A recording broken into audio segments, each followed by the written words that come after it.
श्रीनगर केंद्रीय प्रतिरक्षा मंत्री राजनाथ सिंह और हमारी आर्म फोर्सेस के सारे अफसर्स और मेरे बहादुर जवानों, सबसे पहले आतंकवाद और आतंकवादियों से लड़ते हुए हमारे जिन बहादुर जवानों ने अपनी शहादत दी है, उनकी शहादत को मैं नमन करता हूं, उनकी मैं स्मृति को नमन करता हूं। और साथ ही पहलगाम में जो निर्दोष नागरिक आतंकवादियों के द्वारा मारे गए हैं, उनकी भी स्मृति को मैं नमन करता हूं। मैं हमारे घायल सैनिकों के साहस को भी नमन करता हूं और ईश्वर से यह प्रार्थना करता हूं कि वह जल्द से जल्द स्वस्थ हो जाएं।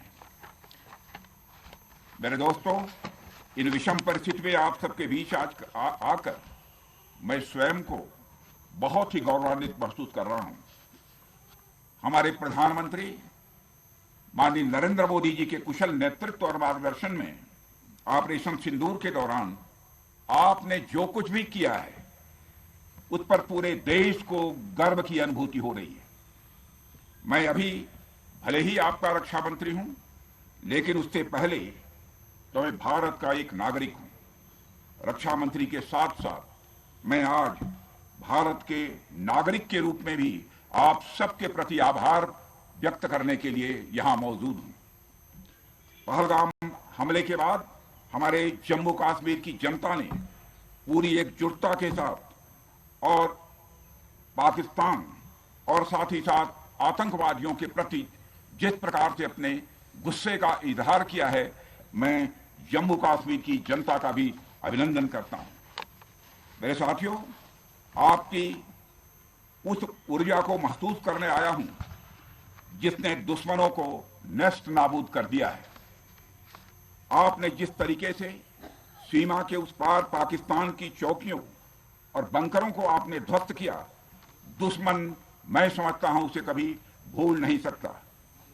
आपने देखा होगा कि आमतौर पर लोग जोश में होश खो देते हैं, लेकिन आपने जोश भी रखा, होश भी रखा और सूझबूझ के साथ दुश्मनों के ठिकानों को आपने बर्बाद किया है।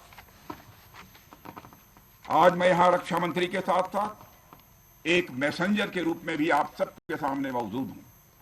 पूरे देश की शुभकामनाएं, उनकी प्रार्थनाएं और उनकी कृतज्ञता को लेकर आप सबके बीच यहां मैं मौजूद हूं। एक तरह से आप समझिए कि मैं एक डाकिया बनकर आपके बीच आया हूं और देशवासियों का संदेश लाया हूं। संदेश यह है कि हमें हमारी सेनाओं पर गर्व है। साथियों, ऑपरेशन सिंदूर सिर्फ एक ऑपरेशन का नाम भर नहीं है, बल्कि यह एक हमारी प्रतिबद्धता है, यह हमारा एक कमिटमेंट है। एक ऐसी प्रतिबद्धता जिसमें भारत ने दिखा दिया कि हम सिर्फ डिफेंस नहीं करते हैं, जब वक्त आता है तो हम कठोर निर्णय भी लेते हैं और कठोर कार्रवाई भी करते हैं। यह ऑपरेशन उस एक एक जवान की आंखों में देखा गया सपना था कि हर आतंकी ठिकाना, चाहे वह घाटियों में छुपा हो या बंकरों में दबा हो, हम वहां पहुंचेंगे और दुश्मन की छाती चीरकर हम उन आतंकी ठिकानों को खत्म करके ही हम वापस लौटेंगे। मेरे साथियों, ऑपरेशन सिंदूर आतंकवाद के खिलाफ भारत द्वारा चलाई गई अब तक के इतिहास की, मैं मानता हूं, यह सबसे बड़ी कार्रवाई है। 35-40 वर्षों से भारत सरहद पार से चलाई जा रही आतंकवाद का सामना कर रहा है। आज भारत ने पूरी दुनिया को यह साफ कर दिया है, यह स्पष्ट कर दिया है कि आतंकवाद के खिलाफ हम किसी भी हद तक जा सकते हैं। साथियों, आतंकवादियों ने पहलगाम में आतंकवादी घटना को अंजाम देकर भारत के मस्तक पर चोट पहुंचाने की कोशिश की है। भारत की सामाजिक एकता को तोड़ने का भी प्रयास किया गया है। उन्होंने भारत के माथे पर वार किया, हमने उनकी छाती पर वार किया है और छाती पर घाव किया है। पाकिस्तान के जख्मों का इलाज इसी बात में है कि वह भारत विरोधी और आतंकवादी संगठनों को पनाह देना बंद करे और अपनी जमीन का इस्तेमाल भारत के खिलाफ किसी भी सूरत में न होने दे। साथियों, आपको याद होगा कि लगभग 21 साल पहले स्वर्गीय अटल बिहारी वाजपेयी जी के सामने इसी पाकिस्तान ने इस्लामाबाद में डिक्लेरेशन किया था कि अब उनकी धरती से आतंकवाद एक्सपोर्ट नहीं किया जाएगा। मगर पाकिस्तान ने भारत को धोखा दिया है, पाकिस्तान ने भारत को छला है और आज भी वह धोखा दे रहा है। इसका खामियाजा अब उसको भारी कीमत करके भुगतना पड़ा है और यह कीमत यदि आतंकवादी वारदातें चलती रही तो लगातार यह बढ़ने ही वाली है। हमारे प्रधानमंत्री श्री नरेंद्र मोदी जी ने दो टूक शब्दों में आतंकवाद के खिलाफ भारत की नीति को रीडिफाइन कर दिया है, इसे परिभाषित कर दिया है, जो यह कहती है कि हिंदुस्तान की सरजमी पर किया गया कोई भी आतंकी हमला एक एक्ट ऑफ वार माना जाएगा। दोनों देशों में जो अंडरस्टैंडिंग बनी है फिलहाल वह इसी बात को लेकर है कि सरहद पार से कोई बेजा हरकत अब नहीं की जाएगी। अगर की गई तो बात निकलेगी तो बहुत दूर तक जाएगी। साथ ही हमारे प्रधानमंत्री ने यह भी साफ कर दिया है, आतंक और बातचीत कदापि एक साथ नहीं चलेंगे और अगर बात होगी तो आतंकवाद पर होगी और पाक ऑक्युपाइड कश्मीर पर ही होगी। साथियों, ऑपरेशन सिंदूर की कामयाबी ने पाकिस्तान में छिपे आतंकी संगठनों और उनके आकाओं को भी यह साफ बता दिया है कि वे कहीं भी अपने आप को महफूज और सुरक्षित न समझें। अब वे हमारे बहादुर भारतीय सेनाओं के निशाने पर हैं। दुनिया जानती है हमारी सेनाओं का निशाना अचूक है और वो जब वो निशाना लगाते हैं तो गिनती करने का काम वह दुश्मनों पर छोड़ देते हैं। साथियों, आज आतंकवाद के खिलाफ भारत की प्रतिज्ञा कितनी कठोर है इसका पता इसी बात से चलता है कि हमने उनके न्यूक्लियर ब्लैकमेल की भी परवाह नहीं की है। पूरी दुनिया ने देखा है कि कैसे गैर जिम्मेदाराना तरीके से पाकिस्तान द्वारा भारत को अनेक बार एटमी धमकियां दी गई हैं। आज श्रीनगर की धरती से मैं पूरी दुनिया के सामने यह सवाल उठाना चाहता हूं कि क्या ऐसे गैर जिम्मेदार और रोग नेशन के हाथों में परमाणु हथियार सुरक्षित हैं? मैं दुनिया के सामने यह सवाल खड़ा करना चाहता हूं। मैं मानता हूं कि पाकिस्तान के एटमी हथियारों को IAEA international atomic energy agency की निगरानी में लिया जाना चाहिए। मैं ये कहना चाहूंगा और साफ तौर पर कहना चाहूंगा। साथियों, हमारी सेनाओं हमारी सीमाओं पर अपनी मातृभूमि की रक्षा के लिए जिस तरह से आप सभी बिना रुके बिना थके दिन रात लगे रहते हैं वह अपने आप में अद्भुत है और अद्वितीय भी है। आपकी यही बातें हम सब भारतीयों के लिए मार्गदर्शक का कार्य करती हैं। यही कारण है कि मैं हमेशा आपसे मिलने के लिए उत्साहित रहता हूं ताकि आपके अंदर की ऊर्जा से हम सब भी कुछ प्रेरणा ले सकें। साथियों, आतंकियों ने पहलगाम में धर्म पूछकर हमारे निर्दोष लोगों को मारा। उसके बाद आपने जो जवाब दिया उसे पूरी दुनिया ने देखा है। उन्होंने यह नहीं सोचा कि आम नागरिकों ने उनका क्या बिगाड़ा है, उन्होंने ऐसा क्या किया है कि उन्हें मार दिया जाए। पर मैं यह कहना चाहूंगा, आतंकियों ने भारतीयों को धर्म पूछकर देखकर मारा, धर्म पूछकर मारा, तो हमने आतंकियों को उनका कर्म देखकर मारा है। उन्होंने धर्म देखकर बेगुनाहों की जान ली, यह पाकिस्तान का कर्म था। हमने कर्म देखकर उनका खात्मा किया, यह हमारा भारतीय धर्म है।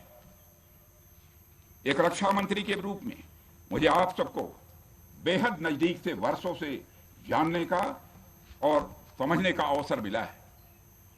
मैं आपके साहस और पराक्रम को तो जानता ही हूं, साथ ही साथ पहलगाम जैसी घटना के प्रति आपके गुस्से को भी मैं अच्छी तरह जानता हूं।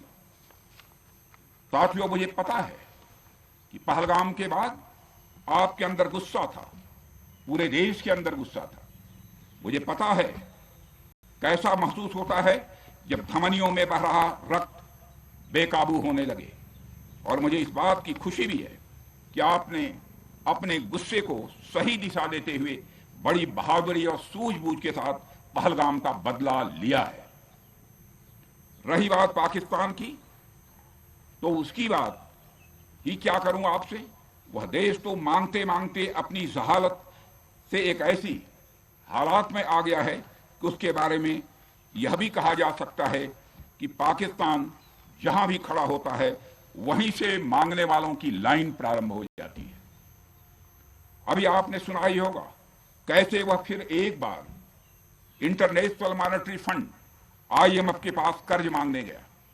वहीं दूसरी तरफ हमारा देश है कि हम आज उन देशों की श्रेणी में आते हैं जो IMF को फंड देते हैं ताकि IMF गरीब देशों को कर्ज दे सके। ऐसी स्थिति में हमारा यह भारत है।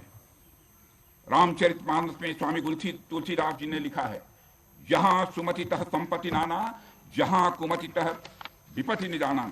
यानी जहां सुमति होती है, अच्छी नीतियां होती हैं, वहां सुख और समृद्धि होती है, और जहां कुमति होती है, बुरी मति होती है, केवल दूसरों के हित की भावना होती है, वहां तरह तरह की विपत्तियां स्वाभाविक रूप से आती ही हैं। पाकिस्तान जिसका जीता जागता यह उदाहरण है।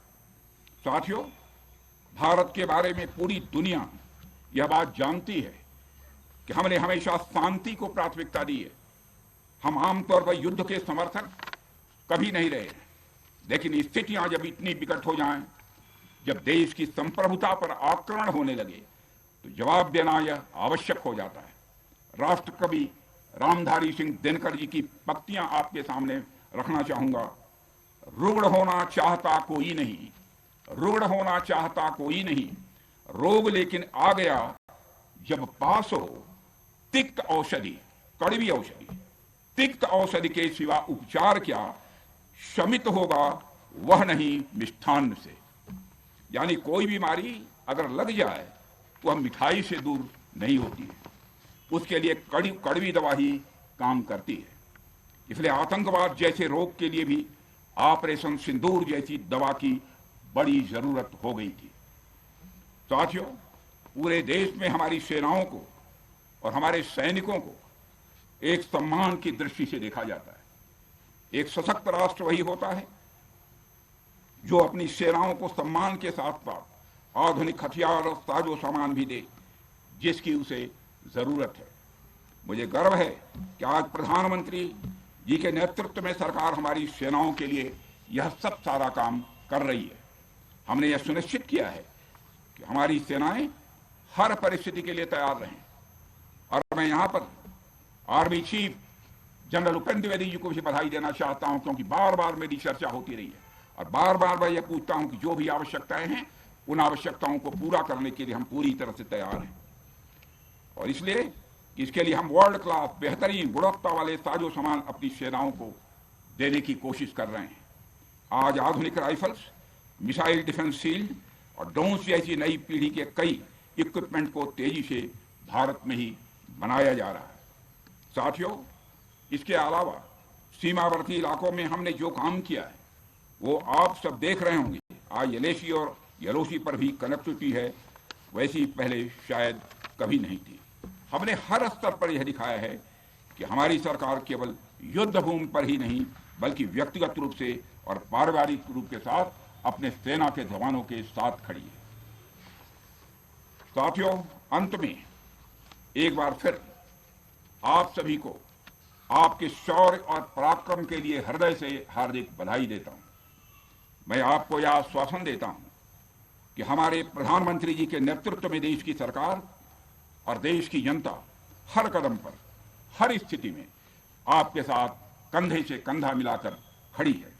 मुझे पूरा विश्वास है कि आपके सहयोग से हम इस पूरे क्षेत्र में आतंकवाद का समूल नाश करेंगे, ताकि कल को कोई भारत की संप्रभुता के खिलाफ आंख उठाने की हिमाकत न कर सके। इसी आशा और विश्वास के साथ आप सबके शौर्य और पराक्रम की सराहना करते हुए और आप सभी को अपनी हार्दिक शुभकामनाएं देते हुए अपना निवेदन समाप्त करता हूं। बोलिए जय हिंद, जय हिंद। यहाँ का घोष वाक्य क्या है? इस भारत माता की जय। क्या बात है,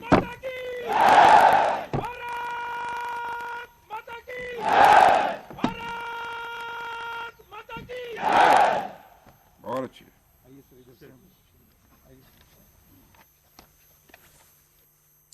राजनाथ सिंह या प्रतिरक्षा मंत्री राजनाथ सिंहर बादामी बाग केन्टनमेन्टर পৰা পাকিস্তানলৈ স্পষ্ট হুংকাৰ। ৰাজনাথ সিঙে কেইবাটাও বাৰ্তা দিছে। সেনাৰ বিষয়া জোৱানৰ সৈতে ৰাজনাথ সিঙৰ মত বিনিময়, নিৰাপত্তা সন্দৰ্ভত সেনাৰ বিষয়াৰে আলোচনা আৰু যি মন্তব্য কৰিলে বিশ্বৰ আগত এটা বিশেষ বাৰ্তা এটা দিছে যে পাকিস্তানৰ হাতত থকা যি পাৰমাণৱিক অস্ত্ৰ, সেই ধৰণৰ কোনো নিউক্লিয়াৰ ধমকি ভাৰতে কেতিয়াও সহ্য নকৰে। পুনৰবাৰ ৰাজনাথ সিঙে এইখিনি কথা ভাৰতৰ স্থিতি দোহাৰিলে আৰু ক'লে যে ইণ্টাৰনেশ্যনেল এটমিক এনাৰ্জি এজেন্সিৰ অধীনলৈ আহিব লাগে এতিয়া পাকিস্তানৰ সেই পাৰমাণৱিক বিষয়বোৰ, কিয়নো এনেকুৱা পাকিস্তানৰ দৰে এখন দেশৰ হাতত থকাটো আচলতে এই ধৰণৰ কিমান বিপদজনক সেইখিনি কথা বিশ্বৰ আগত দাঙি ধৰিছে ৰাজনাথ সিঙে এটা স্পষ্ট বাৰ্তা। আৰু সমান্তৰালকৈ আজিৰ তাৰিখত আজিৰ দেশৰ যি সেনাবাহিনীৰ আধুনিকীকৰণ কি পৰ্যায়ত কৰা হৈছে সেইখিনি কথাও ৰাজনাথ সিঙে কেন্দ্ৰীয় প্ৰতিৰক্ষা মন্ত্ৰীগৰাকীয়ে জনাইছে। আৰু লগতে ৰাষ্ট্ৰকবি ৰামধাৰী সিং দিনকাৰৰ কিছু উদ্ধৃতি দি বা তেওঁৰ কথাৰে কিছু কথা স্পষ্ট কৰিছে যে কেনেকৈ উত্তৰ দিব লাগে, যদি বেমাৰ হয় তেনেহ'লে কেনেকৈ উত্তৰ দিব লাগে। আৰু মুঠৰ ওপৰত পাকিস্তানক স্পষ্ট সকিয়নি দিছে পুনৰবাৰ ৰাজনাথ সিঙে।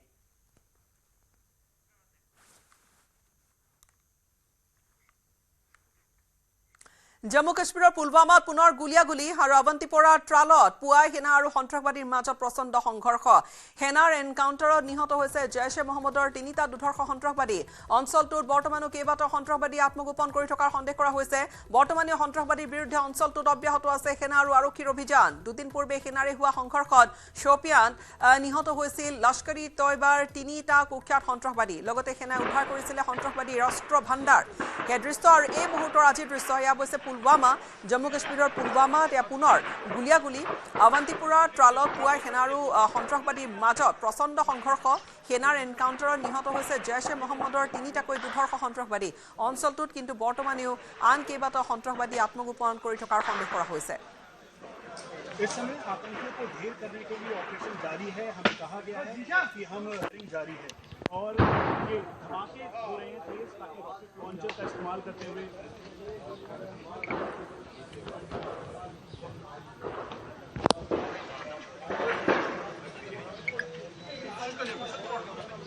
কিছু সময় পূৰ্বৰে ভিডিঅ' তাত স্পষ্টকৈ শুনা গৈছে যে গুলি চলি আছে।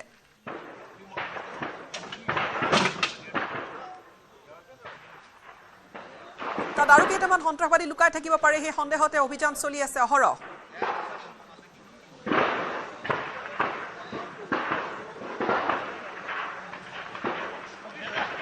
গুলিৰ শব্দ স্পষ্টকৈ শুনিছে। এনকাউণ্টাৰৰ সময়ছোৱাৰ এই মুহূৰ্তত আমি দৃশ্য দেখুৱাইছো সমান্তৰালকৈ কিছু পোনপটীয়া দৃশ্য। সেনাৰ এনকাউণ্টাৰত নিহত হৈছে জৈশ-এ মহম্মদৰ 3টাকৈ সন্ত্ৰাসবাদী। আৰু এই মুহূৰ্তত আমি জনাই আছো পুনৰবাৰ কিছু সময় পূৰ্বৰ এইখিনি দৃশ্য তাত দেখা গৈছে চাৰিওপিনৰ পৰা ঘেৰি ধৰিছে সেনাবাহিনীৰ লোকে। পুলৱামাত প্ৰচণ্ড গুলিয়াগুলি, সন্ত্ৰাসবাদীৰ বিৰুদ্ধে অভিযান চলিছে, 3টা সন্ত্ৰাসবাদী নিহত হৈছে।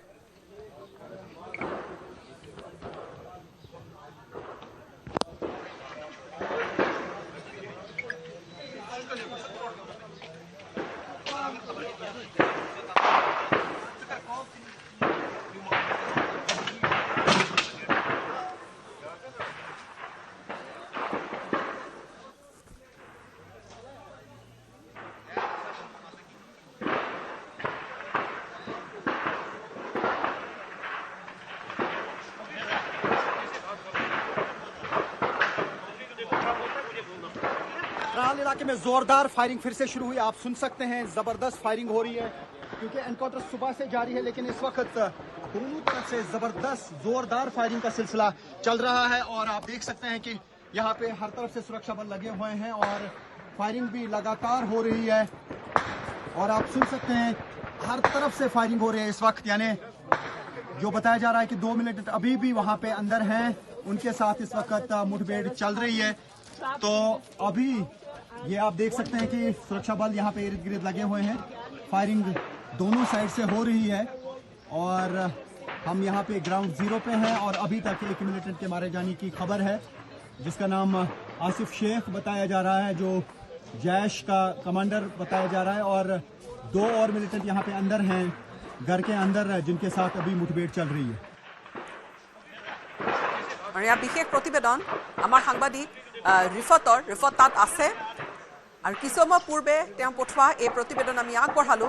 ভালদৰে চাওক এই দৃশ্যখিনি, তাত সেনা বাহিনীয়ে চাৰিওফালৰ পৰা সেই গোটেই অঞ্চলটো পুলৱামাৰ ঘেৰি ধৰিছে, কিন্তু 3টা সন্ত্ৰাসবাদী নিহত হৈছে। এতিয়াও তাত আৰু সন্ত্ৰাসবাদী লুকাই থাকিব পাৰে। বিশেষ কিছু ৰিপৰ্ট আমি আগবঢ়াইছো। और ये धमाके हो रहे हैं तेज ताकि रॉकेट लॉन्चर का इस्तेमाल करते हुए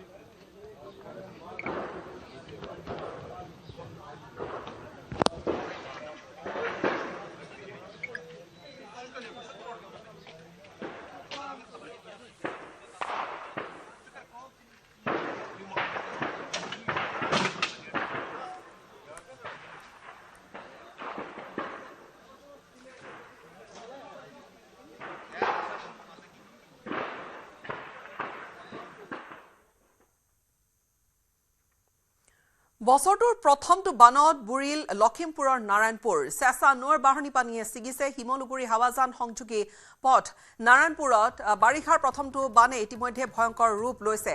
আমি দৃশ্য দেখুৱাইছো, পুৱাৰ ভাগৰ দৃশ্য এয়া। অৰুণাচল প্ৰদেশত হৈ থকা ধাৰাসাৰ বৰষুণৰ ফলতে উভন্তি উঠিছে চেঁচা নৈৰ জলস্তৰ। অৰুণাচল প্ৰদেশত এইকেইটা দিনত যথেষ্ট বৰষুণ হোৱাৰ আগজাননী আছে আৰু তাৰ পৰিপ্ৰেক্ষিততে চেঁচা নৈৰ জলস্তৰ বাঢ়ি আছে। অৰুণাচল প্ৰদেশৰ পৰা বৈ অহা চেঁচা নৈখনৰ বাঢ়নী পানীয়ে ইতিমধ্যে প্লাবিত কৰিছে নাৰায়ণপুৰ ৰাজহ চক্ৰ অন্তৰ্গত কেইবাখনো গাঁও। চেঁচা মথাউৰি উন্মুক্ত অংশদি পানী বাগৰি অহা চেঁচা মিচিং গাঁও লগতে ফুটা ভোগ আদি অঞ্চলসমূহত প্লাবিত হৈছে বহু ঠাই।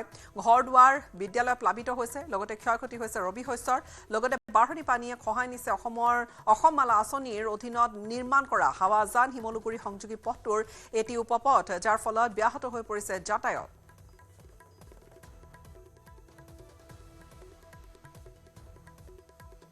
অসম মালা আঁচনিৰ অধীনত যিটো ৰাস্তা চলি আছে, ইয়াত যিহেতু হেৰি হৈছে, কিন্তু আজিলৈকে পইচা পাতি দিয়া নাই আৰু কামো তেনেকৈ আগবঢ়া নাই আৰু দলঙৰ কামো আগবঢ়া নাই আৰু নবঢ়াৰ কাৰণত আজি ৰাইজে সমস্যাত পৰিছে। এই চাহবোৰটো ছিগি গৈছে আৰু আমাৰ ল'ৰা ছোৱালী যোৱা অসুবিধা আছে, যাতায়াতৰ ব্যৱস্থা মানে ব্যাঘাত জন্মিছে। গতিকে এইখিনি যেন সুচাৰুৰূপে আমাক কৰি দিয়ে আৰু আমাৰ পাবলগীয়া প্ৰাপ্য ধনখিনি ৰাইজক মোকলাই দিয়ে। কেতিয়া পানী অহাৰ লগে লগে মাথাউৰিটো আপোনাৰ নিম্নমানৰ হোৱাৰ কাৰণত যোৱা বছৰে মাথাউৰিটো ছিগি ছিন্ন ভিন্ন দিলে।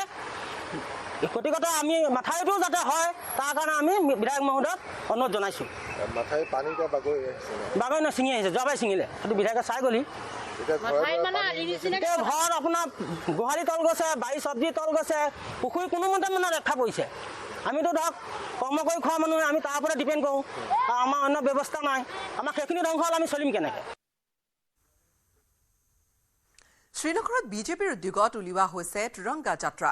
শ্বেৰৱান কাশ্মীৰ পাৰ্কৰ পৰা কাশ্মীৰৰ লাল চকলৈকে উলিওৱা হৈছে এই সমদল, য'ত ভাগ লয় কেইবা শতাধিক বিজেপি কৰ্মীয়ে। ভাৰতীয় সেনা বাহিনীৰ প্ৰতি সন্মান জনাই উলিওৱা এই ৰেলী, এই ত্ৰিৰংগা যাত্ৰা একাংশ স্থানীয় লোকেও তাত অংশগ্ৰহণ কৰা দেখা গৈছে।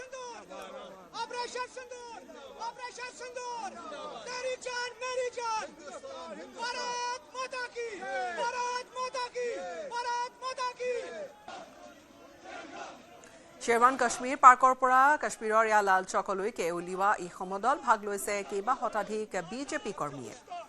স্থানীয় লোককো দেখা গৈছে এই কাৰ্যসূচীত অংশ লৈছে। হাতে হাতে ত্ৰিৰংগা, আৰু এয়া হৈছে ত্ৰিৰংগা যাত্ৰা।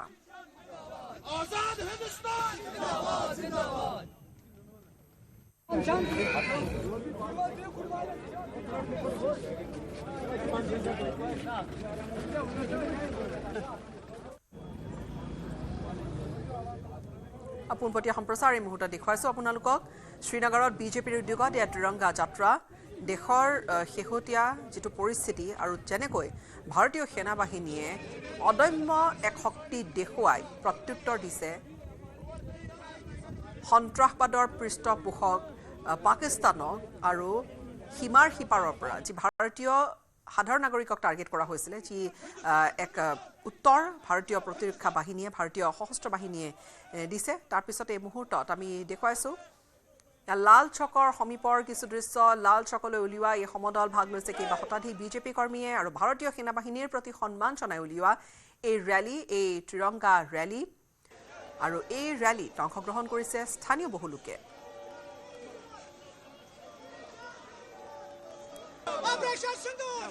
এটা যেন স্পষ্ট বাৰ্তা পাকিস্তানে যে শিক্ষা পাব যে পাকিস্তানে যিকোনো এবাৰ কাম কৰিলেই বা ভাৰতৰ বিৰুদ্ধে ষড়যন্ত্ৰ কৰিলেই যে উচিত প্ৰত্যুত্তৰ দিয়া হ'ব আৰু সেইখিনি কথা এটা স্পষ্ট বাৰ্তা শ্ৰীনগৰৰ এই ত্ৰিৰংগা যাত্ৰাই বহন কৰিছে ত্ৰিৰংগা যাত্ৰা য'ত স্থানীয় লোকক ওলাই অহা দেখা গৈছে স্থানীয় লোকে অংশগ্ৰহণ কৰিছে বিজেপিৰ এই যাত্ৰা কিন্তু স্থানীয় লোকে হাতে হাত ধৰি হাতত পতাকা লৈ এই ধৰণে হাতত ত্ৰিৰংগা লৈ এই ধৰণে ওলাই আহিছে লাল চকৰ সমীপৰ আমি দৃশ্য দেখুৱাইছোঁ আৰু লগতে এই দীঘলীয়া এক যাত্ৰা তেওঁলোকে কৰিছে খোজকাঢ়ি আগবাঢ়িছে এক ত্ৰিৰংগা যাত্ৰাত ভাগ লৈছে স্থানীয় লোকসকলে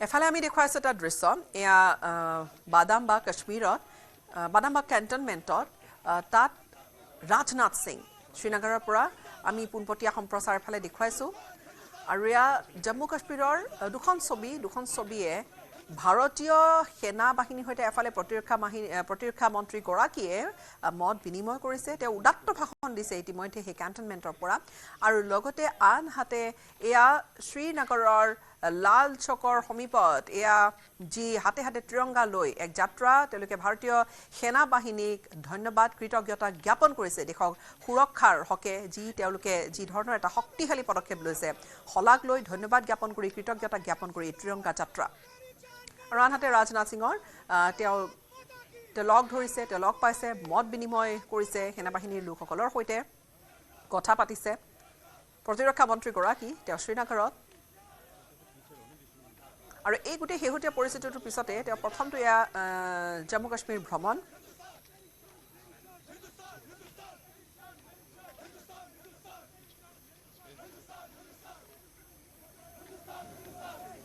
ইতিমধ্যে ৰাজনাথ সিঙে তেওঁ ভাষণ প্ৰসংগত পুনৰবাৰ পাকিস্তানক দিছে কঠোৰ সকিয়নি যে বৰ্তমানৰ যিটো বুজাবুজি হৈছে সেই বুজাবুজি তাৰ পিছত যদি পাকিস্তানে কিবা এটা যদি ষড়যন্ত্ৰ কৰে তেনেহ'লে কি ধৰণৰ উচিত প্ৰত্যুত্তৰ দিব আৰু পাকিস্তানে যে বাৰম্বাৰ প্ৰবঞ্চনা কৰি আহিছে সেই কথা শুনা গৈছিলে ৰাজনাথ সিঙৰ ভাষ্যত লগতে পাকিস্তানে দিয়া যিকোনো ধমকি যে লাগিলে সেয়া নিউক্লিয়াৰ ধমকি নহওক কিয় সেয়া যে ভাৰতে সহ্য নকৰে আৰু ভাৰতে দেখুৱাই দিছে যে আজি ভাৰতে সহ্য নকৰে একেবাৰে সেইখিনি কথা স্পষ্টকৈ পুনৰবাৰ ৰাজনাথ সিঙৰ মুখত শুনা গৈছিলে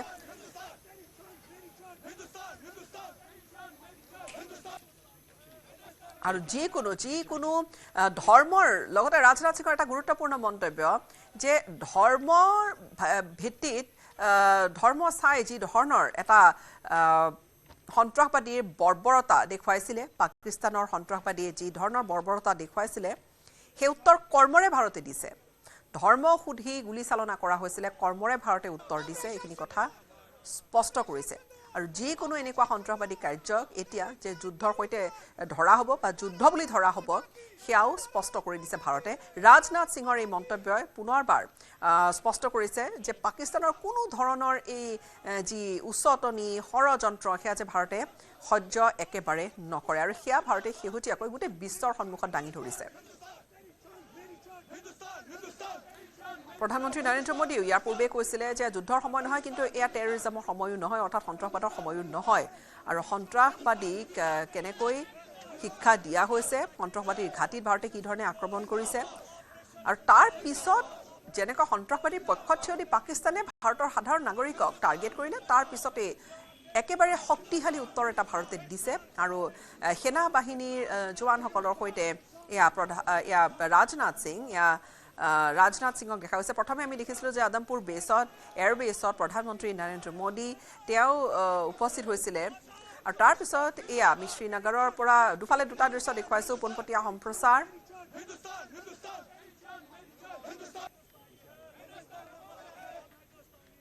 সেনাবাহিনী কৃতজ্ঞতা সেনাবাহিনীৰ উৎসাহ বঢ়োৱাৰ উদ্দেশ্যৰে ৰাজনাথ সিং তেওঁ উপস্থিত হৈছে সেনাবাহিনীৰ যি দেখুৱা পাৰদৰ্শিতা যি পৰাক্ৰমেৰে সেনাবাহিনীয়ে ভাৰতীয় সেনাই ধুলিস্তাত কৰিলে পাকিস্তানীক আৰু সেই গোটেই প্ৰক্ৰিয়াটোৰ পিছতে নিজে আহি এই কেণ্টনমেণ্টত উপস্থিত হৈ ৰাজনাথ সিঙে প্ৰতিৰক্ষা মন্ত্ৰীগৰাকীয়ে তেওঁলোকৰ উৎসাহ দিয়াৰ চেষ্টা কৰিছে আৰু সকলো প্ৰকাৰৰ সেনাৰ আধুনিকীকৰণৰ বাবে চৰকাৰে সকলোখিনি কৰিব আৰু কৰি আছে সেইখিনি কথাও ৰাজনাথ সিঙে উল্লেখ কৰিছে কিন্তু সমান্তৰালকৈ আনখন স্ক্ৰীণত আমি দেখুৱাইছোঁ এয়া সাধাৰণ জনতা বিজেপিৰ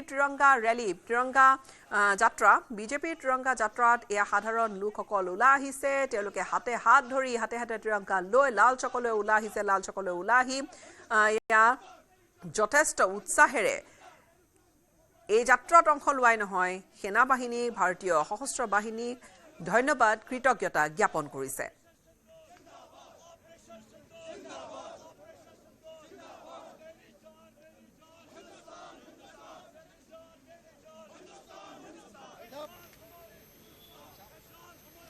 ৰাজনাথ সিঙে ভাষণ আৰম্ভ কৰিছিলে সেইসকল জোৱানৰ সেইসকল সেনাবাহিনীৰ লোকৰ বলিদানক ধন্যবাদ নমন কৰি আৰু তাৰ পিছতে তেওঁ কেইটামান এনেকুৱা বাৰ্তা দিছে যিকেইটা বাৰ্তা আজিৰ তাৰিখত আচলতে বিশ্বৰ বাবে এই ঠাইৰ পৰা যি বাদামী বা কেণ্টনমেণ্টৰ পৰা বাদামী বা কাশ্মীৰ কেণ্টনমেণ্টৰ পৰা যি তেওঁ এক বাৰ্তা দিছে সেই বাৰ্তাটোৰ জৰিয়তে আচলতে IAEA যি ইণ্টাৰনেশ্যনেল এটমিক এনাৰ্জি এজেঞ্চিৰ অধীনত যে পাকিস্তানৰে গোটেই নিউক্লিয়াৰ প্ৰসংগটো বা নিউক্লিয়াৰ অস্ত্ৰৰ এই প্ৰসংগটো যে আনিব লাগে সেই কথাখিনি বা নানিলে কিমান বিপদজনক সেই কথাখিনি আচলতে এই কেণ্টনমেণ্টৰ পৰাই গোটেই বিশ্বলৈ এটা বাৰ্তা তেওঁ প্ৰেৰণ কৰিছে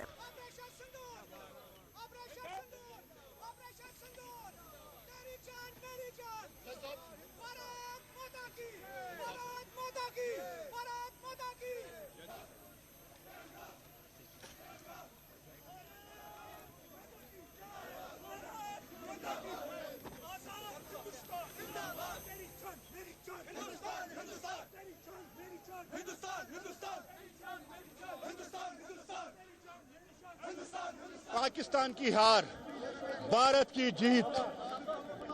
जिस तरह से भारतीय सेना ने पाकिस्तान के अंदर घुसकर दहशत की फैक्ट्रियों को तबाह व बर्बाद किया, चाहे वो बहावलपुर हो, चाहे सियालकोट हो, चाहे लाहौर हो, चाहे पंजाब हो, चाहे POK हो, हमने दहशतगर्दों को मिटा दिया, उनकी फैक्ट्री को मिटा दिया। जो पाकिस्तान ने दुस्साहस किया था कि देश की मिलिट्री इंस्टॉलेशन और देश की शहरी आबादी को नुकसान पहुंचाने की जो कोशिश की उसको भी हमने बर्बाद कर दिया। ये पहलगाम अटैक का बदला था, ऑपरेशन सिंदूर का कहर था जो पाकिस्तान पे बरसा। पहले वो रेंगते हुए दहशतगर्द भेजता था, आज उसने हवाई दहशतगर्द भेजे, उनको भी हमने मिट्टी के अंदर मिला दिया। ये उसी जीत का जश्न है।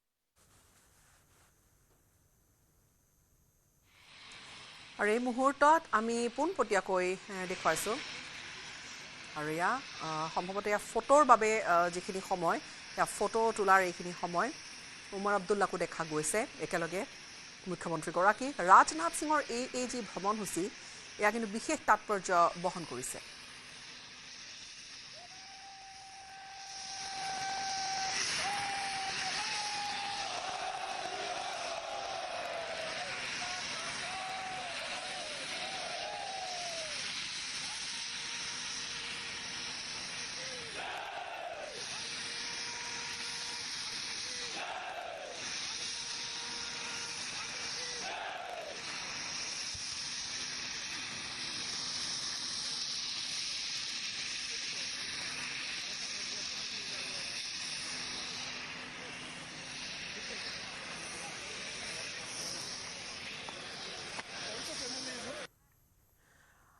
আৰু এয়া পোনপটীয়া সম্প্ৰচাৰ আমি দেখুৱালোঁ আন কিছু খবৰলৈ আহিম পাকিস্তানৰ গোলাবৰ্ষণত ক্ষতিগ্ৰস্ত হোৱা লোকসকলৰ কাষত থিয় দিছে ভাৰতীয় সেনা পুঞ্চৰ বিশেষ অঞ্চলসমূহত পুঞ্চত যথেষ্ট ক্ষয়ক্ষতি কৰিছে আৰু পুঞ্চৰ অঞ্চলসমূহত ঘৰে ঘৰে গৈ ভাৰতীয় সেনাই যোগান ধৰিছে সাহায্য সামগ্ৰী সেনাৰ দলে ক্ষতিগ্ৰস্ত লোকসকলৰ ঘৰে ঘৰে গৈ ঔষধ ৰেচন লগতে যোগান ধৰিছে আন কিছু সামগ্ৰী স্থানীয় বাসিন্দাৰ সৈতে মত বিনিময় কৰিছে তেওঁলোকে 9 মেত পাকিস্তানৰ গোলাবৰ্ষণত অঞ্চলটোত বহু লোকৰ ঘৰ দুৱাৰ খুব বেয়াকৈ ক্ষতিগ্ৰস্ত হৈছে তেওঁলোকৰ কাষত থিয় দিছে সেয়া ভাৰতীয় সেনা চিকিৎসকৰ দল উপস্থিত হৈছে ক্ষতিগ্ৰস্ত লোকসকলৰ সৈতে মত বিনিময় কৰিছে ভাৰতীয় সেনা তেওঁলোকৰ সৈতে যে প্ৰতি মুহূৰ্তত আছে এক প্ৰকাৰ সেই বাৰ্তা স্পষ্টকৈ দিছে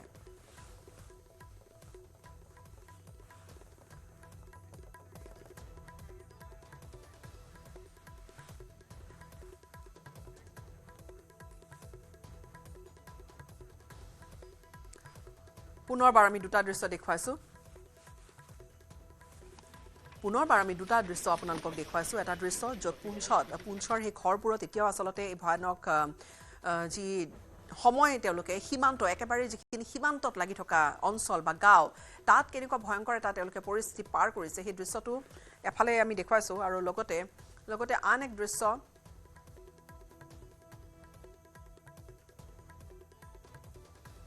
মেডিকেল টিম সেনাবাহিনীৰ যি চিকিৎসকৰ দল তেওঁলোক উপস্থিত হৈছে পুঞ্চত ঘৰে ঘৰে তেওঁলোকে সাহায্য দিছে কিছু যাৱতীয় যিখিনি সামগ্ৰী প্ৰয়োজন আছে সেইখিনি তেওঁলোকলৈ আগবঢ়াইছে চিকিৎসা ব্যৱস্থাৰ ক্ষেত্ৰতো কিছু আচলতে তেওঁলোকক সোধা পোছা বা সহায় আগবঢ়াইছে ক্ষতিগ্ৰস্তৰ কাষত এই মুহূৰ্তত ভাৰতীয় সেনাবাহিনীৰ চিকিৎসকৰ দল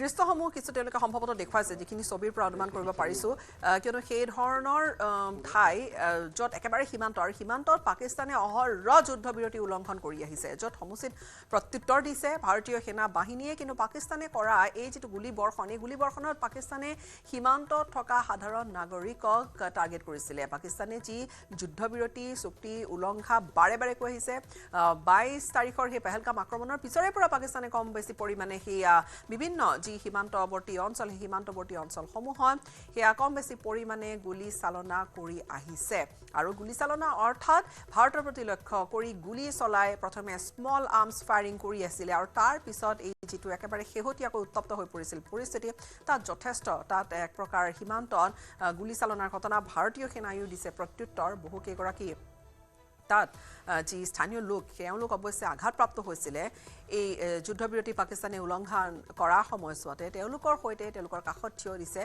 আৰু তাত থকা লোকসকলে দেখুৱাইছে ক্ষয়ক্ষতিৰ পৰিমাণ তেওঁলোকৰ সৈতে কথা পাতিছে ভাৰতীয় সেনাবাহিনীৰ এয়া বিশেষ দলে ভাৰতীয় সেনাবাহিনীৰ চিকিৎসকৰ দলে তেওঁলোকক সাহায্য বা তেওঁলোকক বিশেষকৈ কিছু মেডিকেল এইডৰ প্ৰয়োজন আছে নেকি বা ইয়াৰ পিছত তেওঁলোকৰ যিটো পৰিস্থিতি তেওঁলোক কেনেকৈ আছে সেই গোটেই কথাখিনিৰ বুজ লৈছে भारतीय सेनाबाहिनीर या दले यहाँ पे जलास के रहने वाले हैं और यहाँ पे बहुत ज़्यादा शेलिंग हुई है जिसकी वजह से हमारा घर बहुत ज़्यादा डैमेज हो चुका है और यहाँ पे रहने की व्यवस्था नहीं है कि हम पड़ोसियों घर में जाके रहते हैं और यहाँ पे इंडियन आर्मी हमारी आई है सीओ साहब हमारे आए हैं यहाँ पे बहुत ज़्यादा उनकी हेल्प की है उन्होंने मेडिसिन दी है और बहुत ज़्यादा अभी बोल रहे हैं किसी चीज़ की कोई भी ज़रूरत हो तो हम उसको अभी बताओ तो वो पूरा कर सकते हैं और हम उनके शुक्रगुजार है वो हमारे यहाँ पे आए और देखने के लिए आए तो यहाँ पे बहुत ज़्यादा शेलिंग हुआ हमारे चाचू का घर भी है वो भी डैमेज हुआ अपना भी है वहाँ पे भी डैमेज हुआ बहुत ज़्यादा कौन सी डेट को हुआ डैमेज ये 9 तारीख रात को हुआ है हमारे घर के सामने लगा है शेलिंग हुई है इधर बहुत सारी और हम रात को इधर नहीं थे पड़ोसियों के घर थे और हमारे लिए कोई कार्रवाई करो यहाँ रहने की कोई जगह नहीं है इस वक्त आपके पास फौज आई है हाँ आई है इस वक्त फौज उनने मेडिसिन ये वगैरह पूछा था राशन का कि अगर आपको चाहिए तो हमसे ले सकते हो आप ये कौन सी आपको डेट याद है कौन सी डेट को पड़ा था आपके घर शल 9 तारीख को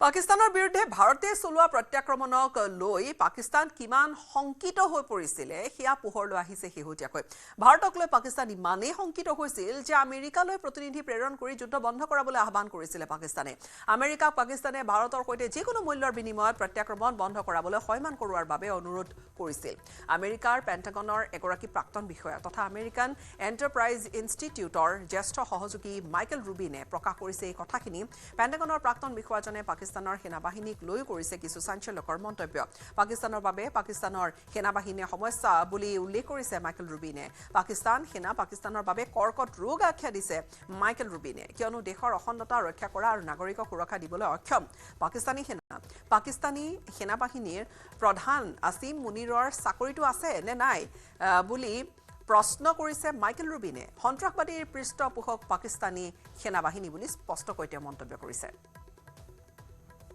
it's going to be very difficult for Pakistanis to convince themselves that they won this 4-day war. The reason is India was able to, with precision, decimate the terror headquarters and training camps. When Pakistan responded, India was able to blunt their response. And then when Pakistan continued to try to retaliate, India was able to put their airfields out of commission. Pakistan went running to try to achieve a ceasefire, like a scared dog with its tail between its legs. And the fact of the matter is, there is absolutely no spin that the Pakistani military can put on what occurred to shield themselves from the full reality of the fact that they not only lost, but they lost very, very badly. The question now, however, is what Pakistan will do next. Clearly, there's a problem within the Pakistani military, both because it's a cancer on Pakistani society and because, as a military, it's incompetent. And so, is Asim Munir going to keep his job? Is the ego of Pakistani generals going to trump the future strength and well-being of all of Pakistani society? Basically, Pakistan needs to clean house, but it's an open question whether they are too far gone to do that. পাকিস্তানৰ কোনো পাৰমাণৱিক কেন্দ্ৰৰ পৰা তেজস্ক্ৰিয় বিকিৰণ ঘটা নাই পাকিস্তানে অনা অভিযোগক নচ্ছাত কৰিছে আন্তঃৰাষ্ট্ৰীয় পাৰমাণৱিক শক্তি সংস্থাই পাকিস্তানে ভাৰতৰ বিৰুদ্ধে আনিছিলে দেশনৰ পাৰমাণৱিক কেন্দ্ৰত আক্ৰমণ কৰাৰ কিছু অভিযোগ কিছু কথা পাকিস্তানৰ কিৰানা পাহাৰত ভাৰতে আক্ৰমণ কৰাৰ অভিযোগ উত্থাপন কৰিছিল পাকিস্তানে বিপৰীতে ভাৰতে এই সম্পৰ্ক নিজৰ স্থিতি স্পষ্ট কৰিছিল আৰু এয়াৰ মাৰ্শ্বেল একে ভাৰতীয়ে স্পষ্ট কৰিছিল যে ভাৰতে পাকিস্তানৰ পাৰমাণৱিক কেন্দ্ৰ কোনো আক্ৰমণ কৰা নাই এফালে পাৰমাণৱিক কেন্দ্ৰৰ পৰা তেজস্ক্ৰিয় বিকিৰণ অভিযোগ অহাৰ পিছতে ভিয়েনাস্থিত আন্তঃৰাষ্ট্ৰীয় পাৰমাণৱিক শক্তি সংস্থাই স্পষ্ট কৰিছে এই কথাখিনি আন্তৰ্জাতিক সংস্থাটোৱে প্ৰকাশ কৰিছে যে পাকিস্তানৰ কোনো পাৰমাণৱিক কেন্দ্ৰৰ পৰা তেজস্ক্ৰিয় বিকিৰণৰ তথ্য লাভ কৰা নাই ইফালে ভাৰতীয় বায়ু সেনাই স্পষ্ট কৰিছে যে পাকিস্তানৰ কিৰানা পাহাৰত ভাৰতে কোনো ধৰণৰ প্ৰত্যাক্ৰমণ চলোৱা নাছিল হেহতীয়াকৈ ভাৰত পাকিস্তানৰ উত্তেজনাৰ মাজতে পাৰমাণৱিক তেজস্ক্ৰিয় বিকিৰণৰ যি হস্তম হৈ আছিল অভিযোগক লৈ হস্তম হৈ আছিল আন্তঃৰাষ্ট্ৰীয় পাৰমাণৱিক শক্তি সংস্থা অৱশ্যে পাকিস্তানৰ জনতাই কিৰানা হিলছত ভাৰতৰ আক্ৰমণৰ কথা সদৰি কৰিছিল পাকিস্তানৰ স্থানীয় জনতাই অভিযোগ আনিছিল কিৰানা হিলছত আক্ৰমণৰ দৃশ্য দেখা পাইছিল গতিকে সমগ্ৰ বিষয়টো এতিয়াও কিছু স্পষ্ট मुसलसल अटैक हो रहे किराना पहाड़ी तुम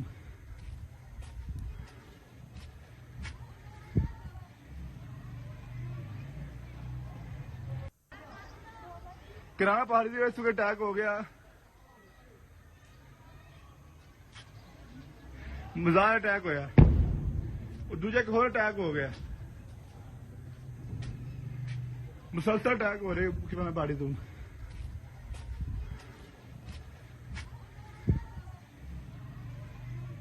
Has U.S. sent a team to Islamabad or Pakistan following the reports that there have been leaks of nuclear radiation in some of the secure Pakistani sites?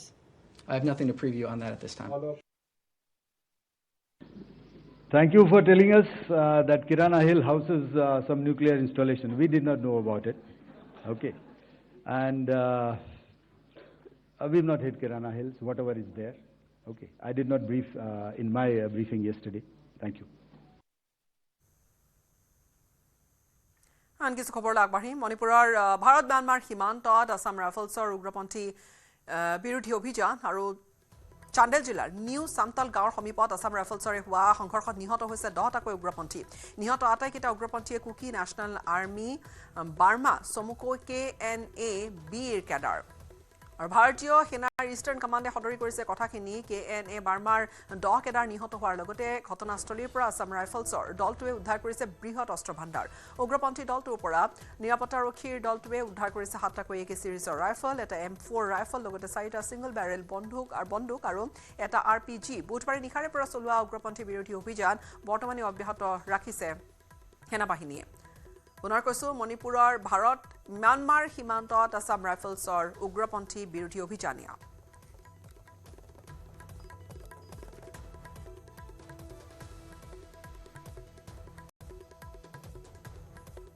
तो देखिए बात एक बड़े इनकाउंटर की हो रही है जिसमें सिक्योरिटी फोर्सेस ने 10 मिलिटेंट्स को मार गिराया गया है और ये घटना 14 मई के ही है और जगह थी चांदेल डिस्ट्रिक्ट का एक बॉर्डर से लगा हुआ सेंसिटिव इलाके में। ऑपरेशन जो है न्यू समताल गांव के पास हुआ जो इंडो म्यांमार बॉर्डर के बिल्कुल करीब है। तो समझिए कि एरिया कितना स्ट्रेटेजिक और हाई रिस्क था।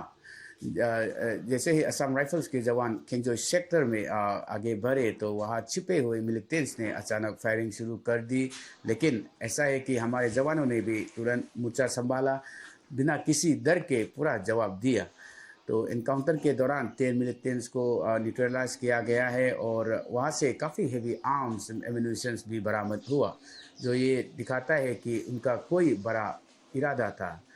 अभी तक ये क्लियर नहीं हुआ है कि ये कौन सी ग्रुप का मिलिटेंट्स थे, लेकिन हाईली रिलायबल सोर्सेस के कहने हैं कि ये शायद केएनए ग्रुप का हो सकती है। हालांकि अभी तक ऑफिशियल कंफर्मेशन नहीं मिला है। तो और वैसा भी ये कोई पहली बार नहीं हुआ। 10 मई को भी 13 मिलिटेंट्स को पकड़ा गया था। तो अब मणिपुर में क्लियरली एक क्रैकडाउन मोड चल रहा है।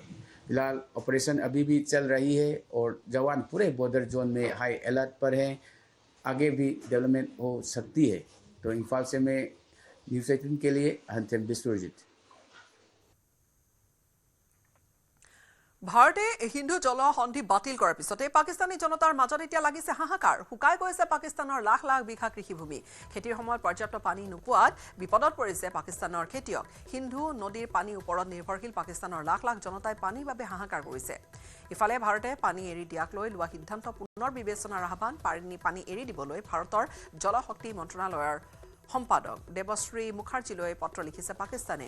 পাকিস্তানৰ জলসম্পদ মন্ত্ৰণালয়ৰ সম্পাদক সৈয়দ আলী মুৰ্তাজাই লিখা পত্ৰখনত ভাৰতে সিন্ধু জল চুক্তি বাতিলৰ সিদ্ধান্তক একপক্ষীয় বুলি অভিহিত কৰিছে। লগতে 1960 চনত হোৱা সিন্ধু জল চুক্তিৰ দ্বাৰা নিয়ন্ত্ৰিত পানীৰ ওপৰত পাকিস্তানৰ লাখ লাখ লোক নিৰ্ভৰশীল বুলি উল্লেখ কৰিছে।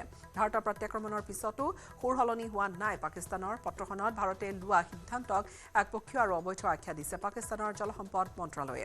ভাৰতে সিন্ধু নদীৰ পানী এৰি দিয়াটো পাকিস্তানৰ জনতাৰ দেশনৰ অৰ্থনীতিৰ ওপৰত আক্ৰমণৰ সমতুল্য বুলি অভিহিত কৰিছে। পাকিস্তানে দিয়া পত্ৰ সন্দৰ্ভত নতুন দিল্লীয়ে এতিয়ালৈকে পাকিস্তানক উত্তৰ দিয়া নাই।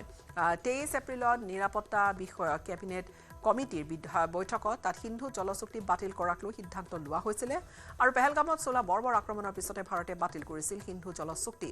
প্ৰধানমন্ত্ৰীয়ে পাকিস্তানক উদ্দেশ্যি কৈছিল তেজ আৰু পানী একেলগে বব নোৱাৰে বুলি।